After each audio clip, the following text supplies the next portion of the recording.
स्वागत है आप सभी का मेरे YouTube चैनल एजुकेशनल स्टोरी में। आज की कहानी है मालती जोशी जी की कहानी हादसे और हौसले।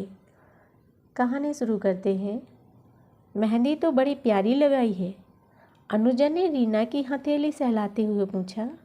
किस खुशी में? मेरे भाई की शादी है ना 24 को। कल उसका लेडीज संगीत था और आजकल तो लेडीज संगीत में मेहंदी इज ए मस्ट। कोई 7-8 लड़कियां बुलाई थी मामी ने। छतेरे की मैं तो सोच रही थी तुम कोई खुशखबरी सुना रही हो। वो पिछले हफ्ते जबलपुर से लोग बाग आए थे, उसका क्या हुआ? होना क्या था, उसकी यहाँ से हाँ आ गई थी, पर मैंने ही मना कर दिया। क्यों? उसकी सैलरी पता है? सिर्फ 35,000, 35,000 ओनली। बताओ, इतने में गुजारा होता है आजकल? मुझे तो किसी को बताने में भी शर्म आएगी। अनुजा कुछ बोली नहीं, सिर्फ उसे घूरती रही। ये अब तुम मेरे घर वालों की तरह शुरू मत हो जाना। हमारी दादी जी बोली, तेरे दादाजी तो 350 पर रिटायर हुए थे। माता श्री बोली, मेरी शादी हुई थी तब तेरे पापा की तनख्वाह सिर्फ 1,500 थी। अरे किस जमाने की बात कर रही हो भाई? आज तुम अपनी कामवाली बाई को 1,500 दे रही हो।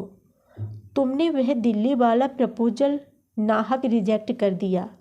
लड़की की सैलरी भी अच्छी थी और पिता का बिजनेस भी था शायद। तुम्हें बताया तो था, 3 अनब्याही बहनें थीं। उनको निपटाते निपटाते ही आधी जिंदगी गुजर जाती। अपनी लाइफ कब एंजॉय करते और फिर सिर्फ शादी पर ही तो सब कुछ समाप्त नहीं हो जाता, जिंदगी भर करना पड़ता है। तुम तो कोई इकलौता बंदा ढूंढ लो। वो भी देख चुकी हूँ। नासिक का प्रपोजल था, लड़का इकलौता था, पर घर एकदम बाबा आदम के ज़माने का। रेनोवेट करवाएंगे तब भी कोई फर्क नहीं पड़ेगा। इकलौते चिराग हैं तो अलग रहने का सवाल ही नहीं उठता। रीना, आजकल तुम्हारी बड़ी फिक्र होने लगी है। क्यों? यह जबलपुर वाला कितने नंबर का था? 16वां। क्यों? मुझे डर लग रहा है, हालत कहीं कविता मैडम जैसी ना हो जाए। ये दोस्त होकर ऐसी बद्दुआ तो मत दो। कहते हुए रीना उठ खड़ी हुई। कुर्सी सरकाते हुए जैसे ही उसने इधर उधर नज़र दौड़ाई, उसे जैसे लकवा मार गया। कविता मैडम ठीक बगल वाली मेज पर बैठी थीं। वे कब आईं उन्हें पता ही नहीं चला। दोनों ने उन्हें साथ ही देखा और उनके पसीने छूट गए। हेलो, कविता मैडम ने अपने हमेशा वाले अंदाज में विश किया। बाहर की राह ली।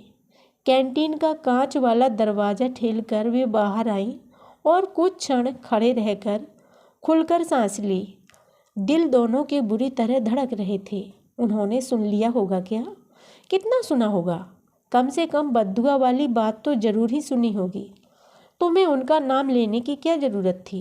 मैंने तो सिर्फ तुम्हें वार्न करना चाहा था, इसीलिए उनका उदाहरण दे डाला। अनुजा ने रुआंसे स्वर में कहा। ठीक है, अब आगे से ध्यान रखना। No personal talk in canteen. Reena दिन भर परेशान रही। कविता मैम उसकी इमीडिएट बॉस नहीं थी, पर सीनियर तो थी। उन्हें नाराज करना किसी भी तरह हितकारी नहीं था। अनुजा पर गुस्सा आ रहा था, पर उसने भी एक बेल सिसर की तरह उसे समझाना चाहा था।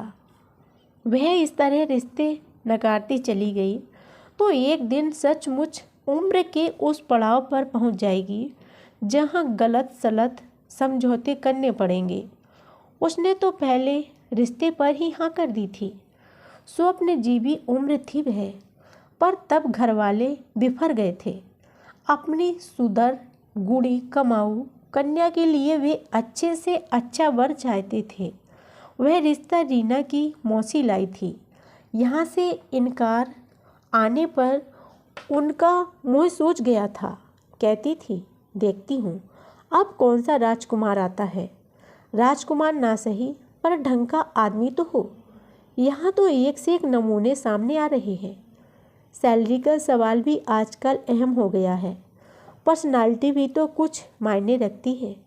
हर किसी लल्लू पंजू के गले में जो जयमाला नहीं डाल सकती ना, कल को फिर यही लोग कहेंगे कि ऐसा ही करना था तो वो अमुक तमुक क्या बुरा था। पहले तो इन्हीं लोगों ने सपनों को हवा दी है और अब यही लोग परेशान हो रहे हैं। फिर कई बार ऐसा भी हुआ है कि जो लड़का उससे पसंद आ गया उसी ने रिजेक्ट कर दिया। फिर कई कई दिन तक वह अवसाद से उबर नहीं पाती है। पंडित, पुरोहित, मित्र, परिजन, मैरिज ब्यूरोज सब जुटे हुए हैं, पर बात बन ही नहीं रही है, तो वह क्या करे। ऐसे में अनुजा ने कविता मैम का उदाहरण देकर उसे तो एकदम हताशा के गर्त में ही ढकेल दिया था। कविता मैम की शादी बहुत बड़ी उम्र में हुई है, वह भी एक रिटायर्ड फौजी से, जिसकी एक टांग नकली है। अगले कई दिनों तक वह कविता मैम के सामने पढ़ने से कतराती रही, पर एक दिन उनके सामने जाना ही पड़ा। अकेली नहीं थी वह, सेक्शन के सारे लोग उसके साथ थे। उस दिन सबको अपनी मेज पर एक खूबसूरत कार्ड मिला था। कविता मैम की शादी की 5वीं वर्षगांठ का निमंत्रण था। बधाई देना तो जरूरी था। सब लोग दल बांधकर उनके कैबिन में पहुंचे थे। वे हंसकर बोली, शादी की सालगिरह का तो बहाना है, दरअसल घर को रिनोवेट किया है, उसी की पार्टी है। मैम, इसमें तो अच्छा था आप नया घर ले लेती, पुराने वाले को रेनोवेट करवाने में मेहनत भी ज़्यादा लगती है और पैसा भी, फिर भी पुराना लुक तो जाता ही नहीं है। अलका ने कहा, मेरी भी यही इच्छा थी, पर क्या करूं, मैं घर को छोड़ना चाहती हूं, पर वह मुझे नहीं छोड़ता। मतलब? वे हंस दी, अपनी स्वच्छ निर्मल हंसी बोली, शादी के बाद मैं अपने फ्लैट में रहने चली गई थी। मुश्किल से 2 साल रह पाई थी कि माँ गुजर गई। पापा के लिए घर लौटना ही पड़ा। फिर पापा चले गए। अमेरिका वासी दोनों भाई उस मौके पर आए थे। बोले, हमें तो अब वापस लौटना नहीं है, यह घर आज से तुम्हारा हुआ, चाहे बेचो चाहे रख लो, तुम्हारी मर्जी। तो इस माँ बाप का आशीर्वाद समझकर मैंने रख लिया। मैम, कुछ मदद करवानी हो तो कहिएगा, हम लोग जल्दी पहुंच जाएंगे। यूँ तो हर चीज़ का कांटेक्ट दिया जा चुका है, पर आओगी तो अच्छा लगेगा। बाद में सबने अलका को खूब आड़े हाथों लिया। इतना लल्लो चप्पो करने की क्या ज़रूरत थी? कर्टसी है भाई, मेरी बॉस है वो, और उसी मोहल्ले में रहती है। मैं इतना तो बनता है। तुम लोग पर कोई ज़बरदस्ती थोड़ी ही है। काफ़ी नान नुकर के बाद तय हुआ कि पार्टी वाले दिन सब लोग अलका के घर इकट्ठा होंगे और साथ ही जाएंगी। वे लोग पहुंची तब लॉन में कैटरर के आदमी बिखरे पड़े थे। कुर्सी टेबलों का चादरों का ढेर लगा था। मैम के पति उन लोगों को भीतर लिवा ले गए। रीना ने उन्हें पहली बार देखा था। काफ़ी स्मार्ट लग रहे थे। देखकर पता ही नहीं लगता था कि उनकी एक टांग नकली है। मैम ने एक बहुत ही खूबसूरत कमरे में उन लोगों का स्वागत किया। कमरे की सज्जा देखते ही बनती थी। अनुजा तो एकदम बोल पड़ी, मैम, कमरे का इंटीरियर तो बहुत ही प्यार हुआ है, किससे करवाया? इस कमरे पर मैंने सबसे ज़्यादा खर्च किया है। ये मेरे पापा का कमरा है। जीवन के 14-15 साल उन्होंने इसी कमरे में गुजारे हैं। कैसे? सालों पहले उनका एक एक्सीडेंट हुआ था जिसने उनकी दुनिया ही बदल दी। एक्सीडेंट में प्राण तो बच गए थे, पर कमर के नीचे का पूरा शरीर लुंज पुंज हो गया था। उनकी दुनिया इसी कमरे में सिमट कर रह गई थी। उस एक्सीडेंट ने उनका ही नहीं, हमारा भी जीवन बदल दिया था। पढ़ाई छोड़कर मुझे नौकरी करनी पड़ी थी, क्योंकि घर में कमाने वाला कोई नहीं था। भाई लोग पढ़ रहे थे। वे लोग अब कहाँ हैं? उस दिन बताया था ना, USA में बड़ा वाला इंजीनियर बना, तो हमें कुछ आस जगी थी, पर वह बाहर जाने की फिराक में था।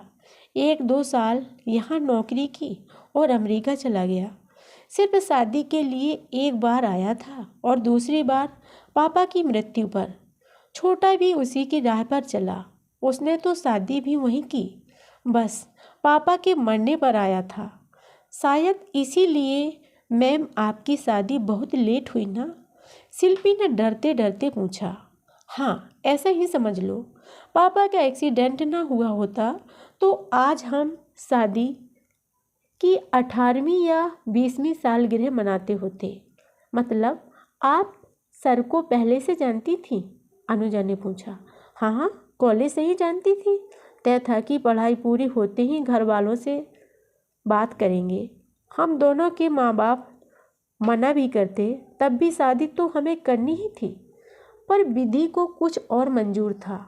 पापा का एक्सीडेंट हो गया और मेरी दुनिया ही बदल गई। फिर मैंने जयदीप से कहा कि मेरा तो अब इस चक्रव्यूह से निकलना मुश्किल है, पर मैं तुम्हें आज़ाद करती हूँ। अच्छी सी लड़की देखकर शादी कर लो। शादी तो उन्होंने नहीं की, पर शायद डिप्रेशन में आकर आर्मी ज्वाइन कर ली। बरसों बरस हमें उनका पता ही नहीं चला। फिर एक दिन खबर मिली कि युद्ध में अपना एक पैर गंवाकर लौटे हैं। आर्मी के आदमी थे। तुरंत ही कृत्रिम पैर की व्यवस्था हो गई, पर आत्मविश्वास वह तो चूर चूर हो गया। वह कौन लौटा था? मैंने अपंगता को बहुत निकट से देखा था। उस पीड़ा को परोक्ष रूप से ही सही अनुभव किया था। सारा संकोच त्याग कर मैं उनके पास गई और विवाह का प्रस्ताव रख दिया। बहुत नाराज हुए। उनके अहम को गहरी ठेस लगी थी। बोले, मैं समर्थ हूँ, सक्षम हूँ, मुझे किसी की दया की ज़रूरत नहीं है। मैंने कहा, आपको नहीं होगी, पर मुझे दया और सहारे की ज़रूरत है। इतने सालों से घर परिवार का बोझ ढोते ढोते मैं थक गई हूँ। आपको अब मेरी मदद करनी ही होगी। मैंने सालों इंतज़ार किया है। बड़ी मुश्किल से उन्हें राज़ी किया जा सका। बिना किसी टीम टाम के हमारी शादी हो गई। मैं उनके नन्हे से फ्लैट में आ गई। वे मेरी ज़िंदगी के सबसे खूबसूरत दिन थे, पर अच्छी चीज़ें ज़्यादा दिन तक नहीं रहती ना। वैसा ही हुआ।